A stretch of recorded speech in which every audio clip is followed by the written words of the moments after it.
Hello friends, made talk series के नए episode में आप सबका हार्दिक स्वागत है। मैं प्राची भटनागर आज आपको आपके फेवरेट मेहमान डॉक्टर आबिद अली जी से रूबरू करवाने जा रही हूँ। Thank you. Welcome sir. Sir institute of mass communication and media technology में असिस्टेंट प्रोफेसर के पद पर कार्यरत हैं और सर की काफ़ी सारी किताबें भी हैं जो हमारे बीच हैं। सर से आज हम उसके बारे में भी चर्चा करेंगे। सर ने बहुत शॉर्ट नोटिस पर हमारे इंटरव्यू में आने का कष्ट किया, उसके लिए very very thank you sir. शुक्रिया आपका भी। सर बिना समय बर्बाद किए मैं आपसे पहले सवाल के साथ शुरुआत करना चाहूँगी। सर जैसा आप देख सकते हैं आज चारों तरफ मीडिया का बोलबाला है, न्यू मीडिया, इलेक्ट्रॉनिक मीडिया, हर चीज़ में मीडिया समाहित है जी। इसमें सर लेखन का और मीडिया राइटिंग का क्या महत्व है हमारे यंग दर्शकों को सर ज़रूर बताएं। शुक्रिया प्राची और मुझे बुलाने के लिए। आज लेखन पर बात हो रही है। जी सर। लेखन यानी मैं यूँ कहूँगा मानव जीवन का आधा हिस्सा। जी। इसी लेखन की वजह से हमारी बहुत सारी सभ्यताएं, हमारा इतिहास और यूँ कहिए कि जो ये विकास की हम बात करें, आज हम 20,000 साल या जो एक आदि मानव का इतिहास कहते हैं, ये सब इसी पर आधारित था। इसी लेखन की वजह से आज हम आप बात कर पा रहे हैं। पुराने इतिहास हमारे पास है और ख़ासतौर से जब मीडिया की बात की जाती है तो मीडिया में हमारे पास जो अलग अलग माध्यम है, जब शुरुआत हुई तो हमारे पास आव भाव थे, है ना, जिसे हम अशाब्दिक नॉन वर्बल कम्युनिकेशन कहते हैं। और फिर शाब्दिक आया जिसमें हम बातें करके आपस में काम कर रहे थे।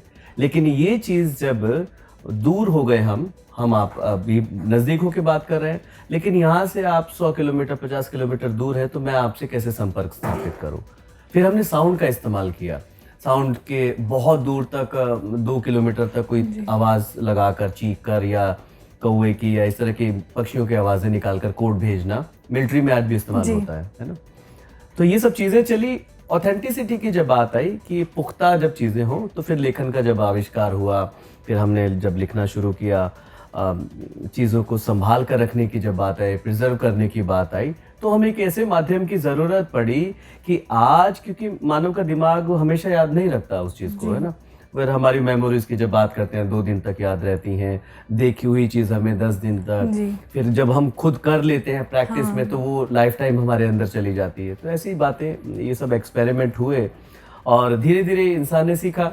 जब पेड़ से नीचे उतरा और आदि मानव एक अगर हम कहानी सोचने की कोशिश करें तो पेड़ से आदमी नीचे उतर रहा है, जिसे हम आदि मानव या मानव कहेंगे, है ना। उसने फल खाया और फल वो जहरीला था तो उसके मुंह से वो झाग निकला, वो मर गए, है ना। तो दफनाने का कोई रिवाज नहीं था क्योंकि कोई भाई बहन सगा संबंधी आपस में था नहीं इस तरह से कुछ, अगर हम मान के चलते हैं। तो दूसरे इंसान ने, उसी जैसे एक इंसान ने देखा कि तो मर गया, वहीं हड्डियां उड्डियां गल गई, उसने देखा और नेक्स्ट टाइम से उस जहरीले वाले सेब को या उस फल को नहीं खाया। ऐसा करके एक एक एक्सपीरियंस जुड़ता है, तब जाकर आज हमें ये पता है कि ये काली मिर्च है, ये लौंग है, ये खाने की है, ये नहीं खाने की है।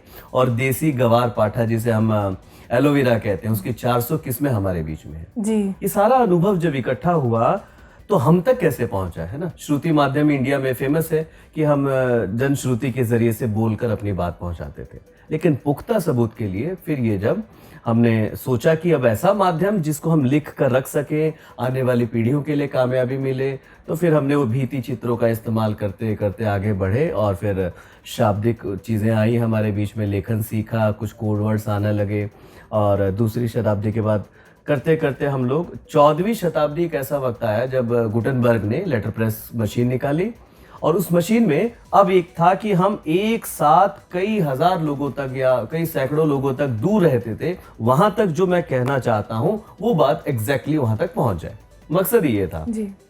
तो उसके लिए आविष्कार हुआ, फिर बहुत सारी प्रिंटिंग मशीनें बनी, कागज निकला, निर्माण हुआ, स्याही की बात हुई, खाल पर, पेड़ों पर स्टैंपिंग हुई, उनकी सिक्योरिटी चेक करने के लिए उनके ऊपर कोड लगेगा कि ये पक्का हमने आपको ही कहा है कि नहीं कहा है, कि ये मैसेज किसी और ने तो नहीं मेरे नाम से दे दिया, जो आजकल भ्रम पैदा करे।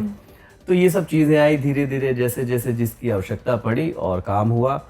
इस तरह से आप देखेंगे कि मूल में जो आज हमारे जो माध्यम है, जितने माध्यम है, सभी में लेखन का बड़ा अहम है, क्योंकि इसके बाद से फिर क्या हुआ लेखन माध्यम जैसे आया तो उसके बाद चीज़ें मजबूत होना शुरू हो गई, फिर परफेक्शन आने लगा, फिर उसको प्रिजर्व करके रखा जाने लगा। जैसे आज अगर मैं गीता की बात करूं, वेदों की बात करूं, कुरान की बात करूं, या फिर हमारे और भी वैदिक ग्रंथ हैं, या जो हमारे इसमें आप देखेंगे वर्तमान में भी आज एक ही पंथ को अगर हम लोग पढ़ते हैं तो नानक साहब की जब वाणी आती है, गुरु ग्रंथ साहिब की बात करते हैं हम लोग, है ना, या फिर हम बाइबल की बात करते हैं, तो ये वही चीज़ है, आज भी वही चीज़ है जो आज से हजारों साल पहले थी।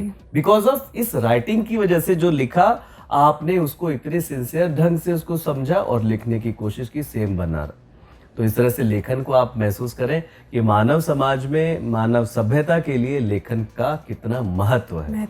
और इसी जरिए से, लेखन के जरिए से आप अपने मन की बात, आप परेशान हैं जी, मैं आपके चेहरे को देख के तो समझ सकता हूँ, लेकिन जब आप लेखनी में, मैं दूर हूँ आपसे, या आपके रिश्तेदार में से भाई बहन दोस्त दूर है, मन करता है, तो हम लेखन के जरिए से तो उनको बताते हैं कि मन उदास, या जब आप शब्द लिखते हैं तो आपकी इमोशंस को मुझ तक पहुंचने में वो शब्द कितनी मदद करते हैं जी। फिर ये जब यहाँ मदद करते हैं तो फिर रेडियो, टीवी, अखबार में उनका मकसद यही है कि मेरी बातें, मेरे भाव, मेरे विचार आप तक पहुंचे जी। तो वहाँ लेखन किस तरह से काम कर, आप महसूस कर सकते हैं इस बात को, है ना। जी जी सर, मैं आपको बताना चाहूँगी, हमारे काफ़ी दर्शक यंग राइटर्स हैं और आपके काफ़ी फ़ैन हैं, तो सर उनके तरफ से एक सवाल है कि जब भी हम लिखना शुरू करते हैं तो बहुत सारे आइडियाज़ मन में आते हैं, वो कैसे हम परफेक्ट आइडिया ढूंढें, लिखने की शुरुआत कैसे करें? ये आपका सच में एक शुरुआत हमेशा डर लगता है जी। जब भी लिखने की बात आती है। हमारे बड़े जिस तरह से, क्योंकि ये बहुत सिंसियरिटी वाला मामला है, लेखन की जब भी बात आती है कहते हैं कि भी कभी भी ना अपना खुद का मौलिक लिखिए, है ना, सेल्फ इन्वेंटेड जो आपका हो, किसी से कॉपी करके मत काम कीजिए। अब इस वजह से डर लगता है कि ओहो, मैं लिखते लिखते डरने लगता हूँ कि मैं लिखूं कि ना लिखूं। फिर लगता है कि भाई मौलिक की जब बात आती है ऐसा लगता है ये सारा काम पहले हो चुका है। लेकिन मान के चलिए मेरे साथ भी ऐसा हुआ। मैंने इस विषय पर जब पहली बार काम स्टार्ट किया तो करीबन 20 साल की मेहनत के बाद फिर मैंने एक किताब 2017 में वो लिखी जिसमें लेखन कला, सृजनात्मक एवं लेखन विधियां करके है। और शुरुआत वही कि लेखन की जब बात आई कि कैसे शुरू करते हैं, कैसे डर खत्म होता है, तो मुझे भी ऐसे ही लगा। मेरे टीचर्स ने सिखाया था अपना ओरिजिनल काम करना, मेहनत करना, और फिर मुझे ये भी भय था कि भाई कैसे शुरू करें, और ये तो पहले ही कर चुके हैं लोग सब। फिर महसूस हुआ, बातें हुई और सीनियर से बात की, अपने जो सिखाने वाले हमारे गुरुजन हैं, तो पता ये चला कि देखिए समय दर समय काम होता है, चीज वही है, लेकिन पीढ़ियां बदलती हैं, स्वरूप बदलता है। तो इसमें आप कतई घबराइए मत कि ये तो पहले हो चुका है, पहले तो हुआ है, लेकिन अब समय अनुसार उसे परिष्कृत करने की, रिफॉर्म करने की, अकॉर्डिंग टू द सिचुएशन फिर उसे नए रूप से ढालने की जरूरत पड़ती है। इस वजह से कंटिन्यूटी बरकरार रहनी चाहिए। तो पहली बात तो यहाँ से भय निकाल दें कि भाई वो हो चुका है तो हमें नहीं करना।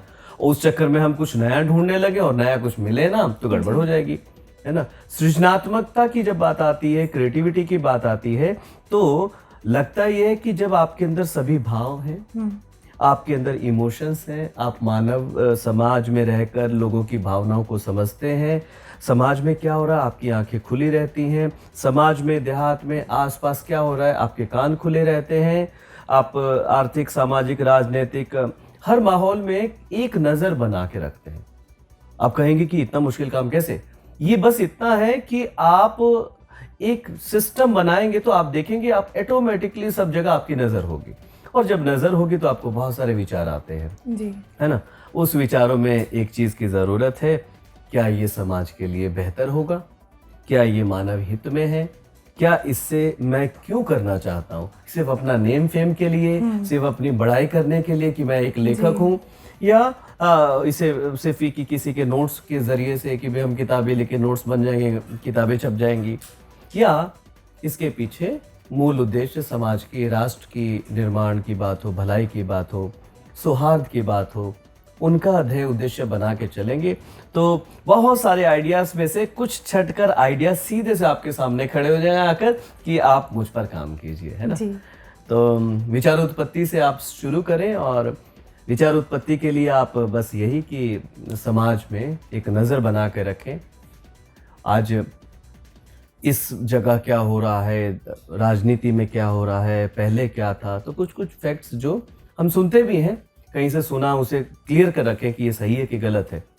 किसी ने कोई घटना बता दी, मैंने सुन लिया, वो मैंने आपको कह दिया कि इसलिए कि डिस्कशन हो रहा था, नहीं, मैंने क्या उसे क्रॉस चेक किया जी। क्या किसी ने कोई फैक्ट बताया था कि फलाने सन में, मैंने ये भी बोला कि वो आए थे गुटेन्सबर्ग ने जो लेटर प्रेस बना दी है ना 14वीं शताब्दी 15वीं शताब्दी में, तो आप जाके, अब आबिद जी ने कहा था ऑथेंटिसिटी थी कि वे प्रोफेसर है इसलिए बात मान ली, लेकिन एक और फर्ज बनता है कि उसके लिए और ज्यादा जिज्ञासा आपके अंदर होगी तो आप घर जाकर भी उसे चेक करेंगे जी। नतीजतन फिर आपके पास नॉलेज होगी, और नॉलेज हो जाएगी तो फिर आप किसी एक विचार पर काम करना शुरू कर देते हैं। जी सर, दर्शकों आप देख सकते हैं सर ने कितनी सिंपली हमें क्रिएटिविटी और राइटिंग की शुरुआत करना बताया है।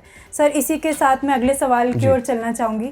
आप देख सकते हैं कि आजकल पूरा मीडिया क्रेज़ जो है वो विजुअल्स की तरफ है, ज़माना मीडिया जो है विजुअल्स का है, हर यहाँ पर एक लेखन की कमी नज़र आती है। इस पर सर आप अपने विचार बताएं। जी देखिए, सारी तकनीकें हमारे लिए इसलिए थी कि हम कम समय में ज़्यादा काम कर सकें, परफेक्शन कर सकें, हर चीज़ में अच्छा बना सकें, बट हो उल्टा रहा है जी। हम पत्रकार थे पहले, मुझे याद है कि एक डायरी एक पेन लेकर साइकिल पर दिन भर घूमना, काम करना, एक एक खबर लिखना, फिर उसे नोटपैड पर लिख के फिर उसे टाइप करना और उसे ऐसा ऐसा करके भेजना फैक्स के ज़रिए से।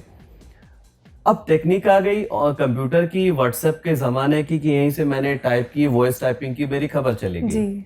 अब तो होना ये चाहिए था कि और बेहतरीन तरीके से खबरें हमारे सामने आए, डाइवर्स खबरें हमारे सामने आए, और समाज के हिसाब से अच्छी चीज़ हमारे सामने आनी चाहिए थी। बट जैसा कि आप देखें, एक माहौल बना हुआ है, सवाल है मीडिया के ऊपर कि तकनीक का इस्तेमाल करके हम आलसी हो रहे हैं, ना कि क्रिएटिव हो रहे हैं। आपने कुछ लिखा इंटरनेट से, मुझे तुरंत से देखने की ज़रूरत है सोसाइटी और मीडिया में क्या एक दूसरे का योगदान है। 20 लोगों ने जो लिखा है, कोई बुराई नहीं है उन्हें कोट करने में, लेकिन हम एज इट इज़ एक पैरा उनका उठाया, एक उनका उठाया, एक उनका उठाया, और 5 पेज लिखे, मैंने अपना नाम छाप दिया, है ना, ये मेरा हो गया। लेकिन ध्यान से देखेंगे तो एक ही बात 4 जगह घूम गई। जी। रेफरेंस लेना बहुत अच्छी बात थी कि प्राची जी ने बहुत अच्छी कोई शब्द लिखे थे, कोई ऐसा रिसर्च, कोई अपने फैक्चुअल लिखी थी बात, वो मैंने कोट कर दी। एक मेरा हक है और मेरा फर्ज भी है कि आपके काम को मैं सराहूं। अकादमी में ये चलता है, जिसे हम रेफरेंस कहते हैं, जिसे हम संदर्भ लेना कहते हैं, जिसे हम प्रेज करना भी, एक दूसरे का साथ मिलता है, इससे फिर विचार इकट्ठे होते हैं, बहुत सारी चीज़ें एक साथ जाती हैं। लेकिन साथ साथ ओरिजिनलिटी की जब बात आती है, रियल थॉट्स की बात आती है, वहाँ डंप हो रहे हैं, वहाँ क्रिएटिविटी की लॉस में हम जा रहे हैं, हमारे नए विचार उत्पत्ति नहीं हो पा रही, हम माइंड स्टक ऑफ हो गया कि वहीं जो चीज़ें उससे ज़्यादा सोच नहीं पाते।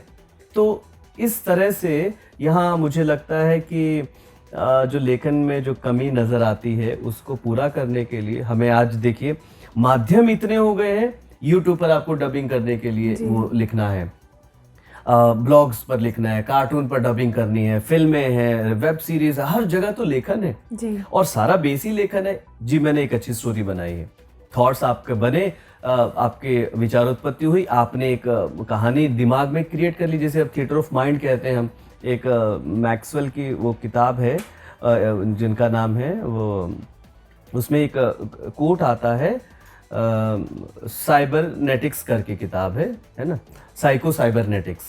उसमें एक उन्होंने कहानी बताई है और एक छोटा सा एक्सपेरिमेंट बताया है जिसे थिएटर ऑफ माइंड कहते हैं। यानी आप अपने दिमाग में एक जो भी आप चाहते हैं उसकी एक पिक्चर बनाइए और देखिए कि उसमें सारे आपके अकॉर्डिंग चीजें हैं कि नहीं। आपको लगेगा नहीं ये चीज मुझे अच्छी नहीं लगी, मेरी लाइफ में गड़बड़ हो रहा है, आप उसे एडिट कर दीजिए अपने दिमाग में और उस पिक्चर को आंख बंद करके अपने थिएटर, दिमाग रूपी थिएटर में देखिए।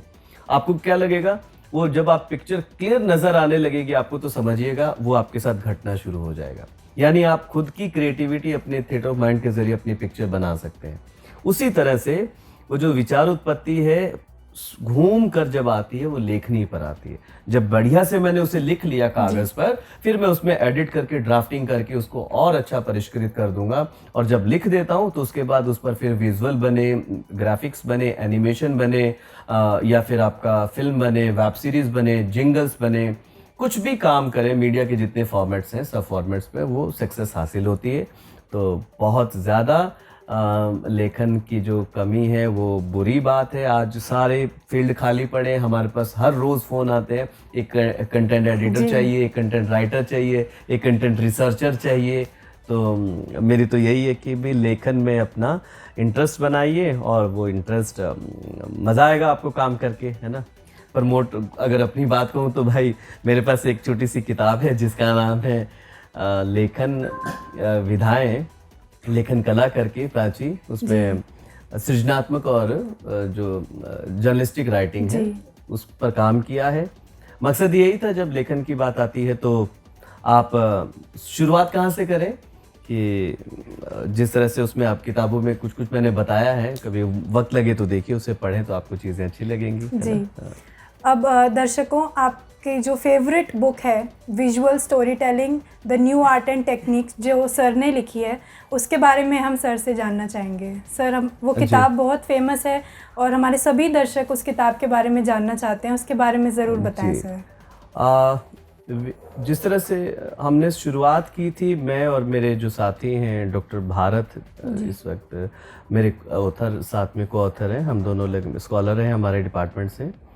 हम दोनों लोगों ने मिलके जब काम शुरू किया, इससे पहले एक किताब जो मैं लेखन कला की मैं बात कर रहा था, शुरुआत ये हुई कि एक आम आदमी कैसे, जो नई पीढ़ी के जैसे आपने कहा लेखनी की कमी हो रही है, तो हमने वो हिंदी की किताब में एक कोशिश की कि आम आदमी अपना लेखन में इंटरेस्ट जगा पाए, और एटलीस्ट मीडिया में भी उसकी बहुत ज़्यादा ज़रूरत है, कुछ कंट्रीब्यूशन कर पाए। तो देखा गया कि शुरुआती दौर से इंटरेस्ट जगाने के लिए हमने स्टार्ट किया उसमें जिसे हम सृजनात्मक राइटिंग कहते हैं ना, लेखन कहते हैं, जिसमें कविता लिखना, हाइक्यू लिखना, शॉर्ट स्टोरी लिखना, फिर कहानियाँ लिखना, शेर व शायरी करना, स्लोगन, कैप्शन, ट्रैवल लॉग्स, यात्रा वृत्तांत, ये तमाम जो इंटरेस्ट की चीज़ें हैं उनसे हमने शुरुआत की। उसमें मैंने जैसे एक दिन यात्रा वृत्तांत किया तो उसको मैंने लिख के पहले उसकी चीज़ें और उसके बाद उसमें कैसे यात्रा वृत्तांत को लिखा जाता है उसका एक छोटा छोटा एग्जाम्पल बना के उसमें दिया। और फिर जब ये चीज़ धीरे धीरे आपके अंदर परिपक्व हो जाए, इसको साहित्यिक लेखन भी जैसे हम लोग कहते हैं ना, इसके बाद फिर ये साहित्य लेखन में जब आपकी रुचि बनने लगती है तो फिर आपका कलम चलने लगेगा, आपके दिमाग में थॉट्स आने लगेंगे, छोटी सी बात हो तुरंत से आप लिखना शुरू कर देंगे, शेर बना देंगे, कविता बना देंगे, उस पर वो सिद्धू जी की तरह हमारे जैसे ना वो तुरंत से इंस्टेंट शेर बनाते हैं। या और भी बहुत सारे मोटिवेशनल स्पीकर्स को देखा होगा आपने, वो तुरंत से एक ऐसा बोलते हैं कि पूरी की पूरी ऑडियंस तालियां बजाने लगती है ना, वो इंस्टेंट हो जाते हैं। अब वहां से जब निकलते हैं तो फिर हम जर्नलिस्टिक राइटिंग, जिसे हम सीरियस राइटिंग एटलीस्ट कहते हैं, जर्नलिस्टिक राइटिंग का मतलब कि समाज के आप वो लोग हैं जो साहित्य के जरिए से अपनी बात कर रहे थे। अब वहाँ साहित्य में ये किया हमने कि हमने बातें थोड़ा सा मिक्स मसाला करके, ताकि सीधे से आपको बुरा ना लगे, है ना, एक कविता के जरिए से कटाक्ष किया, आपको समझा दी बात। लेकिन जर्नलिस्टिक राइटिंग जब आती है तो वो कहती है कि भाई मैं सीधे से, अगर आपने चोरी की है तो मैं आपको चोर शब्द लिखूंगा, है ना। तो जर्नलिस्टिक राइटिंग जब तथ्यात्मक की राइटिंग की बात करता है तो जर्नलिस्टिक राइटिंग में फिर हम लोग स्टोरी लिखना, आर्टिकल लिखना, आलेख लिखना, जिसमें आलेख का मतलब ये है कि मैं किसी के लिए प्रशंसनीय शब्द नहीं लिख रहा हूँ। आलेख में अगर आपने, प्राची जी ने अच्छा जो काम किया है उसको मैं इस ढंग से प्रस्तुत कर रहा हूँ कि लोग प्रेरणा लें, है ना। तो फैक्चुअल राइटिंग या आप 5W1H की बात करते हैं, हम लोग उसको लेकर चलते हैं। तो इसमें ये राइटिंग का, फिर जर्नलिस्टिक राइटिंग में इंटरेस्ट बनता है। फिर आप फिर आगे और बढ़ते हैं तो रेडियो के स्क्रिप्ट लिखना और तमाम अखबारों के लिए लिखना, टीवी के लिए, सिनेमा के लिए, शोध पत्र कैसे लिखते हैं। शोध पत्रों के बाद फिर आप ये जो बुक राइटिंग होती है कैसे लिखें, पुस्तक लेखन है, कॉफ़ी टेबल बुक है, नए जो ज़माने के ब्लॉग राइटिंग है, ट्रैवल लॉग राइटिंग है, फिर इस तरह से वीडियो ब्लॉग्स के लिए लिखना है। तो इस किताब में इस तरह से जो शुरुआत हुई, और फिर इसी का जो जहन में आया कि अब इसके मूल में फिर जैसे हमने कहा विचार उत्पत्ति होती है, विचारोत्पत्ति का मतलब विजुअलाइजेशन करना। जब आप किसी चीज को आंख बंद कर कुछ सोचते हैं तो आपके सामने एक ऑरा क्रिएट होता है, और उस ऑरा के क्रिएट होने से फिर आपके पास वो, जब आपने आंख बंद की और आपने पाया कि मैं बादलों में हूँ, हल्के हल्के सुनहरी बादल हैं, सूरज की किरणों से वो सुनहरी हो गए हैं, ऐसे एक इमेजिनेशन। आप जब परियों की कहानी जिसे हम कहें, स्वर्ग लोक हमने देखा नहीं लेकिन हम उसे इमेजिन करते हैं, तो ये विजुअलाइजेशन वाला जो पार्ट है इसे आज बहुत इंपॉर्टेंट माना जा रहा है। चाहे मीडिया राइटिंग है, चाहे फिल्में हैं, सिनेमा है, हमारे जो ऑफिस में काम करने के लिए क्लास टीचिंग में भी हम लोग रोल प्ले करके और विजुअलाइजेशन का इस्तेमाल करते हैं। मेडिटेशन में आप देखिएगा इसका इस्तेमाल करते हैं, एंजाइटी को ठीक करने में, किसी को हेल्प करने में मेडिटेशन के ज़रिए से, और हिप्नोटाइज करके उसको रिवाइज करना, चीज़ें ठीक करना। और फिर इसके बाद इसके ज़रिए से जो राइटिंग की जब बात है, टेक्निक्स की जब बात आती है, तो उसमें इन दोनों चीज़ों को जोड़कर तो ये हुआ कि स्पेसिफिकली सोच कैसी हो एक आदमी की, टेक्निक्स में क्या है, तो जाकर ये किताब पर फिर हमने काम किया। इसमें आप देखेंगे कि वेब के लिए भी डिस्कशन है, साइबर का भी है, प्रिंट का भी है, रेडियो का भी है, अखबार, टीवी, सब के लिए जो एक क्रिएटिव का या विजुअलाइजेशन की जब हम बात करें वो चीज़ इसमें आती है। और ये आधारभूत जो है हमारे किसी भी मीडिया की, उसके लिए बहुत ज़रूरी है। इवन कि साहित्यिक राइटिंग, हर एक चीज़ में इस चीज़ का इस्तेमाल आप कर सकते हैं, जैसे मैंने अभी बताया आपको। जी, सर, लेखन से जुड़ी संभावनाएं और उसके जो फ्यूचर ट्रेंड्स हैं, क्षेत्र हैं उससे जुड़े, उसके बारे में हमारे दर्शकों को बताएं। एक नहीं है साहब, हजार हैं। अभी तक अगर आप मुझे अच्छे से सुन पा रहे हैं तो ज़रूर इसमें आपने महसूस कर लिया होगा कि अब तक की जो मैंने बातें कही हैं उसमें मीडिया के लिए अब एक नए रूप से लेखन को आप देखेंगे। लेखन को ये नहीं समझेंगे कि अब टीचर ने टास्क दिया है या मुझे वो पेपर भरने तो लिखना ही पड़ेगा। अब इस लेखन से आप समझ सकते हैं कि आप किसी को अपने बात, अपने मन की बात, समाज, देश, राष्ट्र को आगे ले जाने की बात, साहित्य की बात, अपने इतिहास को सहेजने की बात, या कुछ नया सोचने समझने की बात को लेकर आप लेखनी स्टार्ट कीजिए अपनी, बगैर डरे, बगैर घबराए। और संभावनाओं की बात आए तो अभी हर रोज़ हमारे पास फ़ोन आता है, जैसे आज वेब का ज़माना है ना, बहुत सारी साइट्स पर कई बार बुरा भी तो लगता है, लेकिन देखिए उसमें वो लिखा जाता है घोस्ट राइटिंग, है ना। बहुत सारे लोग की भी आप मेरे लिए लिख दीजिए और उसके बाद नाम मेरा होता है ना। ऐसे ही बहुत सारे रिसर्च जो एजेंसीज हैं, टाइम नहीं है, रिसर्च आप कर रहे हैं, रिसर्च आपने की, डाटा आपका है, और उसको राइटिंग के लिए स्पेसिफिकली आपने एक इंग्लिश या हिंदी राइटर को कहा कि भी आप मुझे लिख के दें, आप उसको चेक कर रहे हैं, है ना, ताकि लोगों को आसानी से समझ में आ जाए। आप लैंग्वेज की परफेक्शन आपके पास नहीं है तो आप दूसरे की हेल्प ले रहे हैं। तो लैंग्वेज के लिए, राइटिंग के लिए फिर आप वेब में जाएं, अखबार में जाएं, टीवी में जाएं, स्क्रोल लिखने के लिए अलग है, जिंगल्स लिखने के लिए अलग, एक ही एड एजेंसी में वो खाओ गगन रहो मगन आज तक चल रहा है साहब, है ना। संडे हो मंडे रोज खाओ अंडे, किसी ने लाइन नहीं लिखी, लेकिन इस 2 लाइन के मुझे ऐसा लगता है आज तक उनको जब जब वो शब्द हमारे पास आते हैं तो उनकी रॉयल्टी मिलती है। कई लाख रुपए आप डिस्कवरी पे एक छोटी सी बात कहकर आपने जो अच्छा लिखा है उसको फेमस हो जाता है। वो एक स्लोगन बहुत सारे हमारे, अगर मैं सबसे पुराने इसकी टीवी चैनल की बात करूं, आज तक, है ना, आज तक भी ये शब्द कैसे बना जी। ये किसी ने लिखा होगा, थॉट प्रोसेस में आया होगा, विजुअलाइज किया होगा, और एक चैनल का नाम आज तक जिसमें संपूर्णता आती है ना। तो इस तरह से ये सब चीजें इस्तेमाल करें तो आपके मीडिया में, रेडियो में, टीवी में, अखबार में, कम्युनिटी रेडियो में, वेब सीरीज में, सिनेमा में, हर जगह एक व्यक्ति की जरूरत है। सीएम के पास, पीएम के पास इनके मीडिया एडवाइजर, इनके स्पीच राइटर, और इसके बाद आपके बहुत सारे रिपोर्टियर्स, बहुत अच्छे हमारे जिसमें हम कहते हैं आर्टिस्ट जो लिखते हैं, इसमें अखबारों में कॉलम लिखते हैं। आपने देखा होगा, यूनुस साहब को देखा होगा, उन्होंने विविध भारती में, आप वैसे तो अनाउंसर, वो उसमें सीनियर ब्रॉडकास्टर हैं, अनाउंसर हैं, बहुत सारे प्रोग्राम आप करते हैं, लेकिन आप उसमें लिखते थे। ऐसे ही जयप्रकाश चौकसी जी की बात, उन्होंने कितना काम किया आप सब जानते हैं ना, आज भी वो हमारे साथ हैं। ऐसे ही रघुमन जो फंडा, बिजनेस फंडा पर लिखते हैं।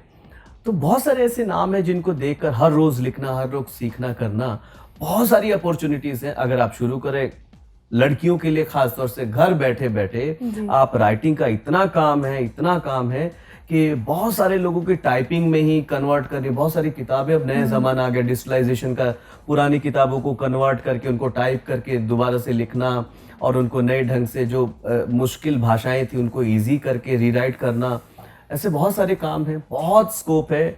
कई 100 रुपए पर पेज पर वर्ड्स लिए जा रहे हैं, है ना। तो बहुत अच्छा फीचर है, खुद की तसल्ली, मज़ेदार। आप कहीं बैठिए, लैपटॉप ऑन करिए और स्टार्ट हो जाइए, है ना, लिखना। देखा ही होगा आपने, आजकल इस पर तो फिल्में भी बनी हैं। अभी हाल में राइटिंग पर मैं एक फिल्म लिख रहा हूँ, वो मैं एक स्टोरी लिख रहा हूँ, ऐसा करके कई फिल्मों ने भी इस चीज़ को प्रमोट किया कि राइटिंग का मतलब क्या होता है।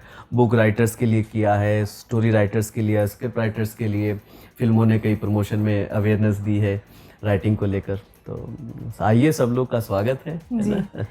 सर, जाते जाते आपसे एक आखिरी सवाल, आपका थोड़ा सा समय और लूँगी। सर, नव लेखकों के लिए एक छोटी सी और आखिरी सलाह, वैसे तो आपने काफ़ी सारी चीज़ें बताई हैं, बट एक आखिरी सर ज़रूर। देखिए, ऐसा ऑफ कोर्स हम सबसे पहले अगर शुरू करें, मैं खुद जब मैंने स्टार्ट किया तो डर लगता था कैसे शुरू करें। पहले डर को भगाइए, है ना। मैंने अपनी लेखन की, जो मैंने आपको बताई लेखन कला किताब है, उसकी जो शुरुआती पन्ने हैं उसमें इसी तरह से 3-4 चीज़ें रखी हैं। पहले स्वयं से, मतलब आप सबसे सर्वे सर्वा हैं, ये महसूस करना शुरू कर दीजिए। लेखन में जब ये महसूस आपके अंदर फीलिंग आएगी तो आप हिम्मत कर पाएंगे। कट कॉपी से गुरेज नहीं है, कोई इसे बुरा कहते हैं मानता हूँ, लेकिन कट कॉपी से सीखता है आदमी। आप एक प्रैक्टिस में आइए, थोड़ा सा सीखिए, धीरे धीरे फिर आप कहते हैं ना, जैसा रंग वैसा ढंग होने लगता है। फिर इस तरह से आप सहेजना शुरू करें, है ना। आज भी मेरे पास पिछले 20-25 साल से मैंने कोई कहानी सुनी, कोई बात कोई अच्छी लगी, मैंने डायरी बनाई हुई है, कुछ शेर नोट कर लिया, कुछ इंसिडेंट आया उसको नोट कर लिया, कोई कटिंग थी न्यूज़ की, स्टोरी की, उसको कट करके रख लिया एक अपना फोल्डर बनाकर। तो सहेजना, जिसे हम कहते हैं खुद की लाइब्रेरी। हम स्टूडेंट लाइब्रेरी देखते हैं, घर की देखते हैं, लेकिन एक खुद की लाइब्रेरी में, अच्छा, एक लाइब्रेरी का मतलब ये कि आपने घर में किताबें रखती, एक आपके दिमाग की अपनी खुद की पर्सनल लाइब्रेरी, एक छोटी सी डायरी के अंदर आप अपने थॉट्स, अपनी शेयर, अपने जो भी किसी से बात, गुस्सा, अच्छा बुरा, सब इस तरह की चीजें रखें उसमें। और सहेजना जब शुरू करेंगे तो उस सहेजने से अचानक से आपको जरूरत पड़ी, मैं अगर अपनी बात करूं, अचानक से मुझे जरूरत पड़ी या कल्चरल प्रोग्राम में जाना है, तो मैंने तुरंत से अपना वो लाइब्रेरी ऑन किया। कल्चरल प्रोग्राम को कैसे स्टार्ट कर सकते हैं, वो सब छोटी छोटी चीज़ें हमारे बीच में आना शुरू हुई और मैंने कल्चरल प्रोग्राम कर लिया। पॉलिटिकल प्रोग्राम करना है तो मैं एज ए मंच संचालक वहाँ जाता हूँ, तो ये राइटिंग मेरे लिए बहुत काम आती है। मैं लिख कर जब जाता हूँ, फिर मैं पॉलिटिकल पर डेकोरम की प्रधानमंत्री का जो प्रोटोकॉल क्या होता है, माननीय राज्यपाल आते हैं जिसे हम गवर्नर कहते हैं ना, तो राज्यपाल का किस तरह से प्रोटोकॉल रहता है, ये सब चीज़ें लिख कर बना कर आगे आप करना शुरू करते हैं। ये सब चीज़ें देखना शुरू कीजिए, आपके अंदर एक कॉन्फिडेंस बिल्ड होगा और अच्छा भी पढ़ना शुरू कीजिए। बहुत सब कुछ है। आप कहेंगे कि अच्छे का मतलब क्या है, अच्छे का मतलब मैं ये चाहूँगा कि अपने जिन टीचर्स पर, जिन आपके गुरुजनों पर, जिन दोस्तों पर आपको यकीन है, उनके अंदर आपको कुछ अच्छा महसूस होता है कि ये लोग अच्छे हैं, ये लोग अच्छी थॉट रखते हैं, उनसे सलाह लेकर कि वो कैसा पढ़ रहे हैं उन किताबों को, और क्या वो किताब जो वो पढ़ रहे हैं फिर आपको उससे प्रेरणा मिल रही है, आपके इंटरेस्ट में आ रहा है कि नहीं आ रहा, या उस किताब को, उस बुक को, उस कहानी को किसी दूसरे से क्रॉस की, सर मैं ये पढ़ रहा हूँ, मैडम ये पढ़ रहा हूँ, दोस्त ये पढ़ रहा हूँ। तो वहाँ सलाह लेने से कुछ चीज़ें अपने इंटरेस्ट की पढ़ना शुरू कीजिए। कई बार गड़बड़ हो जाती है, भी एक ही चीज़ पर लोगों ने 20 सवाल लिख दिए, है ना। कई बार बुरा साहित्य भी, जिसे हम गंदा साहित्य भी कहते हैं, बुरा साहित्य भी कहते हैं, या ऐसी चीज़ जो एक ही बात को गलत ढंग से पेश करती है ना। क्योंकि लेखन है, लेखन का मतलब वो तो ताकत है, मीडिया है। अब उसको अगर मैंने बुरी नीयत से किया तो वो बुरा हो जाएगा। अच्छी नीयत से, स्वामी विवेकानंद कहते हैं, आप जो चाहें, जहाँ चाहे, जैसे चाहे कर सकते हैं। जरूरत है इस बात की वो सकारात्मक हो। तो ये सकारात्मक का पता लगाना, किताबें पढ़ना, अच्छे लोगों से मिलना, पुराने लोग हैं खास तौर से, उनसे ज़रूर मिलकर कुछ देर उनसे बैठ के बातें करें आप, जो इस फील्ड के हैं जिसमें आप जाना चाहते हैं। और उनसे परिचय करें, उनसे इंटरव्यू लें। 2-1 लोगों को अपना ज़रूर साथ रखें। कुछ लिखना चाहते हैं, कोई सीनियर्स को, कुछ अपने एक को उद्देश्य ज़रूर बनाएं कि प्राची आप काम कर रहे हैं तो आप किसी को भी जिसको आप चाहते हैं कि एक रिव्यूअर के नाते वो आपको रिव्यू करें, है ना, वो आपको कहे कि आपके कोई टीचर, आपके फादर, आपकी मदर, भाई बहन कोई हो सकता है कि एक बार मुझे देखिए, अपने दोस्त को दिखाइए, बार बार उसको दिखाकर प्रैक्टिस कीजिए, छोटी छोटी चीज़ों से स्टार्ट कीजिए, कहानियों से। मैं कहूँगा एक छोटा सा वो स्लोगन लिखना शुरू कीजिए, हाईक्यू लिखना शुरू कीजिए। हाईक्यू में कहते हैं कि सबसे छोटी कविता, जापानीज कविता कहते हैं 3-5-3, रे दुराचारी ये महिला बेचारी तूने क्यों मारी, जी, है ना।